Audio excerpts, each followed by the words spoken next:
Hello friends, आप देख रहे हैं आपका चैनल शेयर बाजार विद आयुष। और दोस्तों बात करेंगे इस वीडियो में ओला इलेक्ट्रिक आईपीओ के बारे में। तो दोस्तों आईपीओ आज क्लोज हो गया। कितना सब्सक्रिप्शन निकल कर आया आज फाइनल डे, वो हम दोस्तों इस वीडियो में बात करेंगे। तो वीडियो को पूरा आप लोग ज़रूर देखना। सो देखिए, 10 रुपये की इसकी फेस वैल्यू थी, करीबन 72 से 76 का प्राइस बैंड है, 195 शेयर्स का लॉट साइज है। कुल मिलाकर 6145 करोड़ का ये इशू था, जिसमें से 5500 करोड़ का फ्रेश इशू और बचा हुआ बाकी का ऑफर फॉर सेल 645 करोड़ का। इसमें कंपनी ने अपने एम्प्लॉयज़ के लिए 7 रुपीज़ पर शेयर का डिस्काउंट भी रखा था और बीएससी एनएससी दोनों पर आपको ये लिस्ट भी होता हुआ नजर आएगा। दोस्तों जो शुरुआत के 2 दिन थे, इसमें अगर आप सब्सक्रिप्शन देखेंगे तो डेफिनेटली क्यूआईबी का कोई खास सब्सक्रिप्शन नहीं था, 42%, एचएनआई कैटेगरी का 1.17%, रिटेल कैटेगरी का 3% और एम्प्लॉय कैटेगरी का 9.72%। कुल मिलाकर ये जो इशू था वो बेसिकली हमको 2 दिनों में 1.12 टाइम सब्सक्राइब होता हुआ दिखा। अब हमको ये देखना था कि फाइनल डे कितना पैसा आता है, बिकॉज मार्केट की हालत तो अच्छी नहीं थी, ये तो सबको ही पता था। बट आज जब बाजार में शुरुआत में तेज़ी लगी तो हो सकता था कि यहाँ पर सब्सक्रिप्शन अच्छा आ जाता, बट मार्केट ने बाद में गिरावट भी दिखा दी। एंड नो डाउट दोस्तों, इस आईपीओ को लेकर अगर मैं बात करता हूँ स्पेसिफिकली सेंटिमेंट को, तो वो डेफिनेटली सेंटिमेंट्स डाउन थे, राइट, इसके खिलाफ थे, मैं ये कह सकता हूँ। सो अब फाइनल डे क्या हुआ ये देखते हैं। तो क्यूआईबी से शुरुआत करते हैं। क्यूआईबीज ने कह सकते हैं दोस्तों इस इशू के अंदर कुछ खास पैसा नहीं लगाया। जी हाँ, 5 टाइम्स के आसपास दोस्तों क्यूआईबीज ने इस इशू को सब्सक्राइब किया। कुल मिलाकर 24 करोड़ 23 लाख शेयर ऑफर किए गए थे, जिसके साथ हमने 134 करोड़ शेयर्स के लिए एप्लीकेशन ज़रूर आया। बट कुल मिलाकर क्यूआईबीज ने इस इशू के अंदर 10,000 करोड़ रुपए बेसिकली लगाए। अब ये बात ध्यान रखिएगा, 10,000 crore is definitely not a very big thing, right. कोई बहुत बड़ी बात नहीं है क्यूआईबीज के लिए।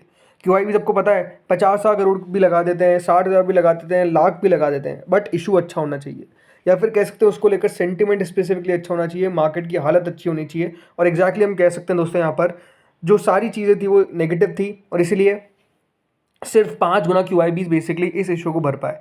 अब ज़रूर आप कह सकते हैं क्यूआईबीज का हिस्सा बढ़ा था तो 5 गुना ही दिख रहा ही है, बट ओवरऑल आपको समझना पड़ेगा कि आए तो ओनली 10,000 करोड़ ही है ना, राइट। तो आप समझ सकते हैं कि यहाँ पर डेफिनेटली क्यूआईबीज की तरफ से कोई खास रिस्पॉन्स हमको अच्छा आता हुआ नजर नहीं आया।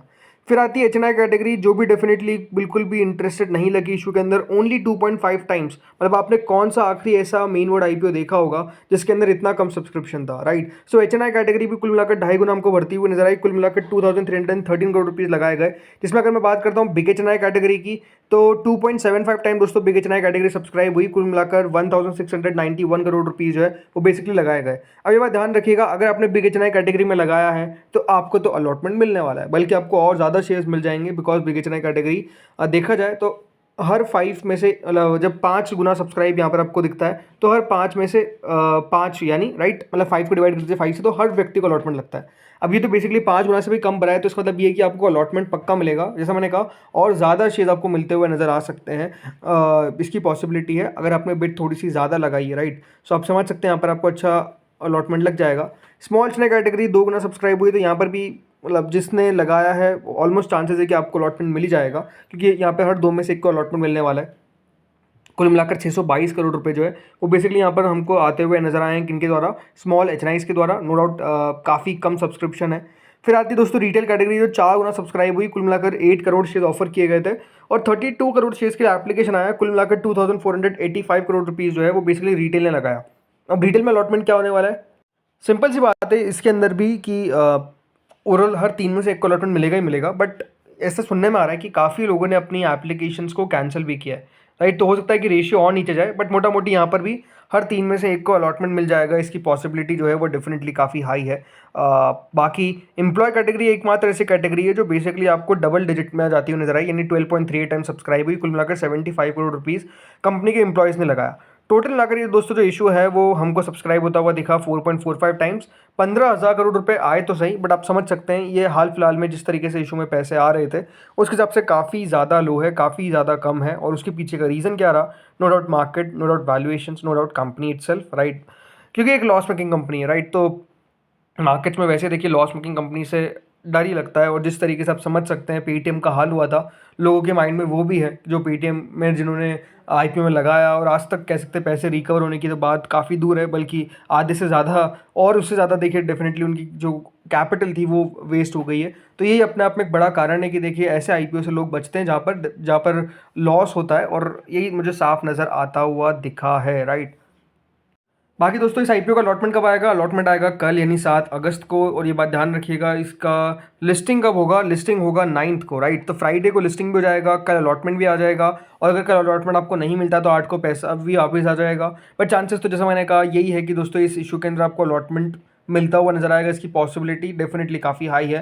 हाँ, रिटेल में कह सकते हैं थोड़ा बहुत कंपटीशन है, अगर लोगों ने अपनी एप्लीकेशन को कह सकते हैं हटाया नहीं होगा। बट अदरवाइज हर कैटेगरी में कह सकते हैं अलॉटमेंट मिलना काफ़ी आसान है। अभी अपने आप में देखिए, जिन लोगों ने लगाया, मैं ये सोच के चलता हूँ कि ये वो लोग हैं जो डेफिनेटली पहली बात तो रिस्क लेना जानते हैं, राइट? पहली बात तो ये है कि जिसने लगाया उसने रिस्क ज़रूर लिया होगा। सेकंड बात क्या है? सेकंड बात यही दिखती है कि डेफिनेटली उनको कंपनी के बारे में हो सकता है कि नॉलेज ज़्यादा हो, उनको लगता हो कि कंपनी अच्छी कंपनी है जिसको आईपीओ में लगा कर रखना चाहिए। हो सकता है कि लिस्टिंग अच्छी हो जाए, चांसेस काफ़ी लो है। उसके पीछे का रीज़न आपको मैंने बता दिया, मार्केट साथ नहीं दे रहा है, कंपनी के वैल्यूएशंस ठीक नहीं है और लॉस मेकिंग कंपनी है।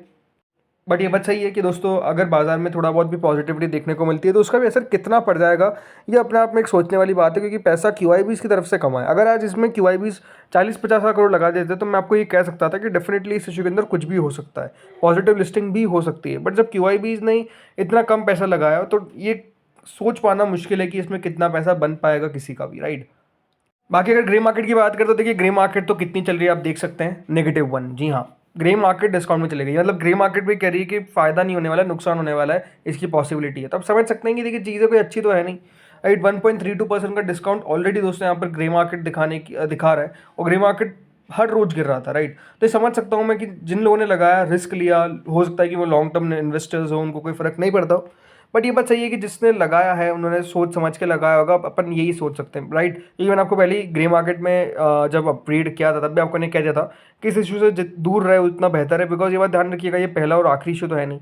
इसके बाद ऐसा तो है नहीं कि आईपीओ बंद होने वाले हैं, राइट? अच्छी कंपनी आएगी तो वहाँ पर पैसा लगाने का सोचेंगे, गलत कंपनी में लगाकर करना क्या है, राइट? और यहाँ पर 4-5% मैक्सिमम बन सकता था। मैंने आपको पहले भी कह दिया था कि 5-10% बन जाए तो बन जाए, राइट? बट उससे ज़्यादा तो बनेगा नहीं। तो इसलिए रिस्क लेने का कोई सेंस नहीं था। और अगर आपने लगाया है तो डेफिनेटली आप यहाँ पर कह सकते हैं प्रार्थना कीजिए कि बाजार रिकवर कर जाए और ग्रे मार्केट एटलीस्ट प्लस में आ जाए, ताकि एक लिस्टिंग का थोड़ा सा मूड माहौल पॉजिटिव बनेगा। अदरवाइज अभी तो ऐसा लग रहा है कि आपको ये नेगेटिव में भी लिस्ट होता हुआ नजर आ सकता है। तो इस वीडियो में तो इतना ही था। बाकी आप लोग मुझे बताइए, क्या आप है वो जिसने ओला इलेक्ट्रिक में अपनी एप्लीकेशन लगाई है या फिर आपने अप्लाई नहीं किया? मुझे बताइएगा आप लोग कमेंट सेक्शन में। और एक और बात, अगर आपने अप्लाई किया है तो बताइएगा किस रीज़न आपने ओला इलेक्ट्रिक में पैसा लगाया है, ये कमेंट सेक्शन में जरूर बताइएगा। इस वीडियो में तो इतना ही था। अगर आपको अच्छा लगा हो तो प्लीज़ लाइक करिएगा, चैनल से पहली बार जुड़े हो सब्सक्राइब करना, एंड डेफिनेटली वीडियो को अगर आपने अभी तक शेयर नहीं किया अपने फ्रेंड्स फैमिलीज के साथ तो प्लीज़ वीडियो को शेयर भी करिएगा। Thank you friends for watching this video. And also Unicommerce और फर्स्ट क्राई आईपीओ पे भी वीडियो आ चुका है। अगर आपने नहीं जाकर चेकआउट किया है तो वहाँ जाकर चेकआउट करिए, बिकॉज वो दोनों आईपीओ अभी ओला इलेक्ट्रिक से बढ़िया दिख रहे हैं। ठीक है।